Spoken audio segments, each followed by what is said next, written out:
Tokko maali? Takkeen takkatti hima. Lama maali? Lamaan mucharee. Sadi maali? Sadiin sunsumanii. Afur maali? Afran mucha saayyaa. Shan maali? Shanan quba harkaa. Jaha maali? Jahan jabbii qaraxaa. Torba maali? Torban naannoo sanbataa. Saddeet maali? Saddeet dhala leencaa. Sagaloo maali? Sagal yaa'ii booranaa. Kudhanoo. Boolla saddiiqaa. Kana osoo hin taane bifa faaruutiin immoo yoo jennu. Tokko maali? Takkeen takkattima. Lama maali? Lama mucharee. Sadi maali? Sadiin sunsumanii. Afur maali? Arfan muchin sayyaa. Shanan quba harkaa. Jahan jabbii qaraxaa. Torban naannoo sanbataa. Saddeet dhala leencaa. Sagal yaa'ii booranaa. Tokko maali? Takkeen takkattima. Lama maali? Lama mucharee. Sadi maali? Sadiin sunsumanii. Afur maali? Arfan muchin sayyaa. Shanan quba harkaa.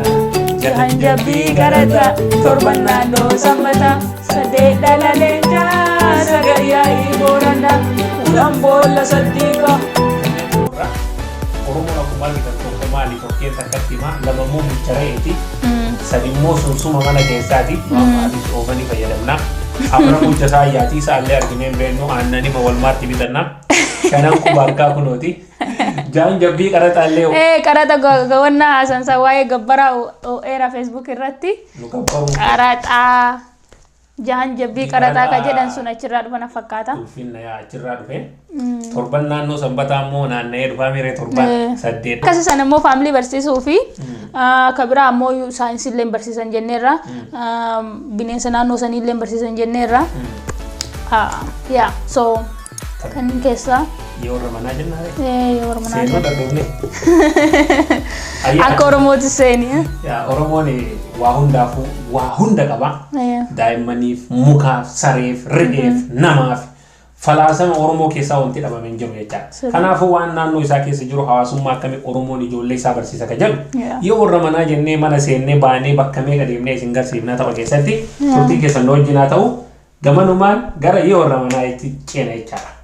Jalqabuuf sadi lama tokko yoo warra manaa gamana roobee gamas roobee maal roobe maddaa marga maaltu dheeda sahaadha gujiiti haati gujii deettee deette maal deette ilmaa intala kam siree geettee kam qilee geette ilma qilee geette intala siree geette intala qilee geettee dhiira siree geette lakka akkasumaan ta'u shamarran qileen ka'an otoon dhiirawoo qilee ka'anii zarraaf hin qabin gadadis soorratti hin qabin. Ayyee maraafu nu lamaanuu akka qileen kenne nu lamaanuu siree kaanii diina qilee kaanii. Naasanii walii gala. Waa qalaniifi.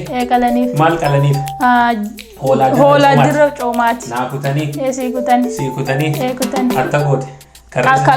Karrarra kaayee dagadheeraan kana beektaa. Harraagessi baalee galuu baalaan ta'ee fudhate fiiddee. Fiigee. Dhiiddee. Eessaan dhiidde jilba qarra. Eessa dhiqatte cabbuu callaa dhixxumoo guutu. Itti tufee guutu. Akkamiin baate konkolaattee bahe. Si qofatu konkolaataa raajiin konkolaatu raaji waan bishaan galaati. Raajuma bishaan galaa roobiin bishaan hin galu roobiin waan gurra badhataati. Roobima gurra badhataa wanteen gurra badhatu wanteen waan arfii addaataati. Wanteema arfii addaataa daaraan arfiin addaatu daaraa waan baasanii gatan. Daarama baasanii gatanii keessummaa baasanii gatanii. Keessummaa waan bu'ee balaati. Keessummaa bulee baa galaanni buleen boo. Galaanni waan lafarra looyaati. Galaanuma lafarra looyaa boofni lafarra looyu. Boofni waan nama iddaati. Boofuma nama iddaa kinniisni nama dhibdu. Kinniisi waan damma dammeessaati. Kinniisuma damma dammeessaa faayoo damma dammeessitu. Faayoo. Mandukkoo galaati. Faayoo mandukkoo galaa. Idaayyaan dukkoon galtu. Idaayyaan faaya dhiiraati. Jedhanii xumuran jecha.